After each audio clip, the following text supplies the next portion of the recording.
से नहीं हूँ, एजुकेशन के फील्ड से नहीं हूँ। मैं एक कलाकार हूँ, एक आर्टिस्ट हूँ, एक क्रिएटिव इंसान हूँ। और आप लोग बेहतर जानते हैं एजुकेशन के बारे में। इतने साल से आप एजुकेशन चला रहे हैं। पिछले कुछ साल से मेरा अनुभव हुआ है, चूंकि मैंने कुछ फिल्में की हैं। एक फिल्म थी तारे ज़मीं पर, और अभी हाल ही में मेरी जो फिल्म आई है 3 इडियट्स, ये दोनों फिल्में एजुकेशन के टॉपिक पर हैं। तो लिहाजा मैं इस वजह से मैंने काफ़ी रिसर्च की एजुकेशन के ऊपर, और कुछ चीज़ें मेरे सामने आई हैं और वो चीज़ें मैं आपके सामने रखना चाह रहा हूँ। आज यहाँ पेरेंट्स हैं, एजुकेटर्स हैं, टीचर्स हैं, बच्चे भी हैं। हो सकता है पता नहीं मैं कितना सही बोल रहा हूँ, गलत बोल रहा हूँ, लेकिन मेरे कुछ विचार हैं जो मैं आपके सामने रखना चाहूँगा एजुकेशन से जो जिनका संबंध है। और वो ये कि सबसे पहले तो हर बच्चा खास होता है। ये मैंने डिस्कवर किया अपने रिसर्च में। हर बच्चा खास होता है। हर बच्चे में, हमारी तरह, आपकी तरह और हमारी तरह, हर बच्चे में कुछ ना कुछ काबिलियत होती है, कुछ ना कुछ कमजोरी होती है। मुझ में भी कमजोरी है, काबिलियत है। आप में भी कुछ ना कुछ काबिलियत और कमजोरी है, और हर बच्चे में कुछ ना कुछ कमजोरी और काबिलियत होती है। और हमें as parents, as elders, as education system, हमें हर बच्चे की खासियत को पहचानना है, उसे मदद करनी है। उसकी क्या खासियत है, उसका क्या दिल चाहता है, उसे किस चीज में खुशी मिलती है, वो हमें उसको हेल्प करना है कि हम उसको वो ढूंढ सके, और उसमें हमें सपोर्ट करना है। और जो उसकी कमजोरी है उसमें हमें उसको सपोर्ट करना है। मुझे अक्सर एजुकेशन इंस्टीट्यूट्स मुझे बोलते हैं कि हम हमारे स्कूल में सारे बच्चे पास होते हैं, हमारे स्कूल में सारे बच्चे फर्स्ट आते हैं, या हम जो बोर्ड एग्जाम है उसमें हमारे सारे बच्चे पास होते हैं।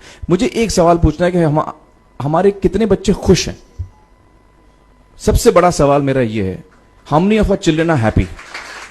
और वो जो हैप्पीनेस क्वोशेंट है ना, वो मेरे लिए सबसे अहम है। क्योंकि देखिए, पढ़ाई लिखाई तो हम सीख ही लेते हैं। जब मुझे कोई चीज सीखनी होती है तो मैं कुछ ना कुछ करके सीख ही लेता हूं।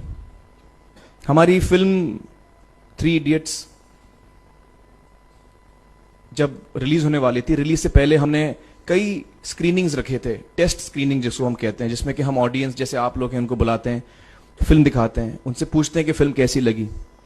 ऐसे एक टेस्ट स्क्रीनिंग हमने किया था बंबई में। एक फैक्ट्री में कारीगर लोग काम करते हैं, तो करीब 25-30 कारीगर आए थे उस स्क्रीनिंग में। स्क्रीनिंग के बाद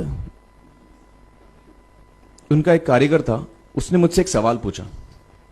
उसने मुझसे ये पूछा, आप लोगों ने फिल्म देखी है 3 इडियट्स? उसमें उसने मुझे एक सवाल पूछा जो बहुत कमाल का सवाल था। उसने मुझे ये सवाल पूछा कि सर, पिक्चर के अंत में हमें पता लगता है कि आप तो रणछोड़ दास थे ही नहीं, रैंचो तो थे ही नहीं आप, तो सर्टिफिकेट तो आपको मिला नहीं, वो तो जावेद जाफरी को मिल गया। तो आप इतने बड़े साइंटिस्ट कैसे बन गए? इतने बड़े पेटेंट्स, 400 पेटेंट्स, जापानी लोग आपके पीछे पड़े हैं, तो आपको सर्टिफिकेट तो मिला नहीं, तो आप इतने बड़े साइंटिस्ट कैसे बन गए? बहुत ही अहम सवाल है ये, बहुत ही इंपॉर्टेंट सवाल है। और ये जो मुद्दा है उसके हार्ट में जाता है ये, कि जब मैं एग्जाम के लिए रट के जवाब देता हूं और वो जवाब में मुझे नंबर मिलते हैं और मैं पास हो जाता हूं, तो मेरे हाथ में एक पर्चा आता है जो मुझे कहता है कि मैं पढ़ा लिखा हूं। लेकिन वाकई में पढ़ा लिखा हूं या नहीं, ये अभी तक हमको श्योर मालूम नहीं है। लेकिन जब आप नॉलेज चाहते हैं कि आपको मिले, विद्या मिले आपको, तो फिर वो कागज का मायने कुछ होता नहीं है। तो मैंने उसको जवाब में 2 सवाल पूछे। मैंने बोला उसको कि भैया, आपको क्या लगता है मैं अच्छा एक्टर हूं?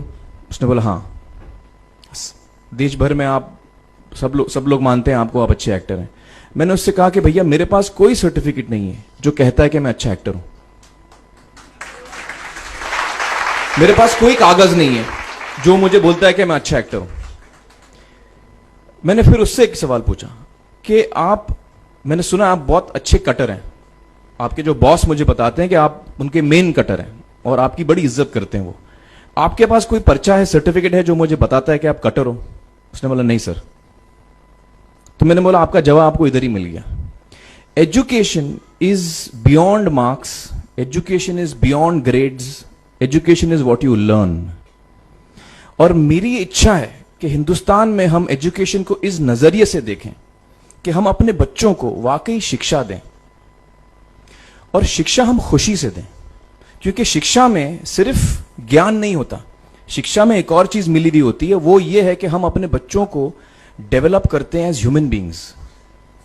आगे चल के वो जिंदगी में अच्छे इंसान बने, आगे चल के वो अपने पैरों पे खड़े रह सकें, आगे चल के वो इज्जत की जिंदगी जी सकें, आगे चल के वो दूसरों के बारे में ध्यान रखें, आगे चल के वो किसी के चेहरे पे मुस्कुराहट ला सकें, आगे चल के वो किसी की मदद कर सकें। This is what we should develop of our children. ये मेरी फीलिंग है। मैं जहां भी देखता हूं, ये मेरे साथ भी हुआ है जब मैं छोटा था। जब से हमारे बच्चे छोटे होते हैं, जब से बच्चे पैदा होते हैं, बच्चा घर आता है, हम बच्चे को पूछते हैं भाई मार्क्स कितने मिले, फर्स्ट आया कि सेकंड आया? वो बोलता है सेकंड। सेकंड आया तो अरे फर्स्ट नहीं आया, डांट पड़ती है उसको। जो बोलता है मैं 10th आया तो उसकी तो हालत ही बुरी हो जाती है। बच्चे को लगता है यार ये फर्स्ट आना बड़ा जरूरी है। उसको रेस में हम पूछते हैं तुम रेस में फर्स्ट आए कि सेकंड आया? में हम उसको बचपन से, जब से वो केजी लोअर केजी में होता है, जब लोअर केजी में रेस होती है, चमचा मुंह में लगा के उसमें नींबू डाल के भागते हैं। उसमें भी हम बच्चे को पूछते हैं अरे मेरा बेटा फर्स्ट आएगा, ला ओ बेटा मेरा फर्स्ट आना, मतलब पेरेंट्स चिल्ला रहे हैं बेटा भागो, मतलब नींबू लेके भागो। तो उसमें होता क्या है कि बच्चे को लगता है कि यार ये बड़ा जरूरी है। मेरे पेरेंट्स को हमेशा, मेरे पेरेंट्स मुझे एक ही सवाल पूछते हैं, मैं फर्स्ट आया कि नहीं। उसके जहन में ये बात बैठ जाती है कि मेरे को अव्वल आना है, मेरे को कंपीट करना है, मेरे को बाकी लोग से आगे निकलना है। टीचर्स भी यही सवाल उसको पूछते हैं आमतौर पे, मेरे साथ हुआ है। होता क्या है कि जब वो बच्चा 21 साल का होता है तो वो बड़ा सेल्फिश हो जाता है, और उसको सेल्फिश हमने बनाया, हमारे सिस्टम ने बनाया। वो अपने बारे में सोचता है और किसी के बारे में नहीं सोचता है, क्योंकि यही हमने उसको ट्रेन किया बचपन से। बचपन से हमने उसको यही ट्रेन किया कि बेटा तुम पहले आना, बाकी सब लोग को भूल जाओ। तो जब वो नौजवान बनता है तो उसका नजरिया सोसाइटी की तरफ यही हो जाता है कि भैया मुझे आगे बढ़ना है, बाकी सब बाय हुक और by crook I must succeed, I don't care about anybody else. मेरा ये दिल कहता है, मेरा ये दिल चाहता है कि अगर हम जितने यहां पेरेंट्स हैं, एडल्ट्स हैं, यंगस्टर्स हैं जो कल जाके पेरेंट्स बनेंगे, अगर हम अपने बच्चों को ये सीख दें जब वो छोटे हैं, जब वो घर आए हम उसको ये सवाल पूछें, ये नहीं पूछें कि मार्क्स कितने मिले, उसको ये पूछें कि बेटा आज तुमने किसकी मदद की, आज तुमने किसके चेहरे पे मुस्कुराहट लाई। अगर हम उसको ये पूछें तो उसको ये लगेगा कि यार जरूरी ये है, मेरे पेरेंट्स मुझे हमेशा ये पूछते हैं, मार्क्स का तो कभी पूछते नहीं, वो मुझसे ये पूछते हैं कि भैया तुमने किसको हेल्प किया आज। तो हेल्प करना लोगों को, लोगों के बारे में सोचना, लोगों के चेहरे पे मुस्कुराहट लाना, ये मेरे पेरेंट्स के लिए बड़ा इंपॉर्टेंट है। साइकोलॉजिकली वो इस चीज के साथ बड़ा होगा। स्कूल वही जाएगा, पढ़ाई लिखाई वही करेगा, वो उसका नजरिया थोड़ा बदल जाएगा। जब वो बच्चा नौजवान बनेगा, 21 साल का होगा, और सारे बच्चे उस उम्र के जब 21 साल के होंगे, हमारी सोसाइटी चेंज हो जाएगी।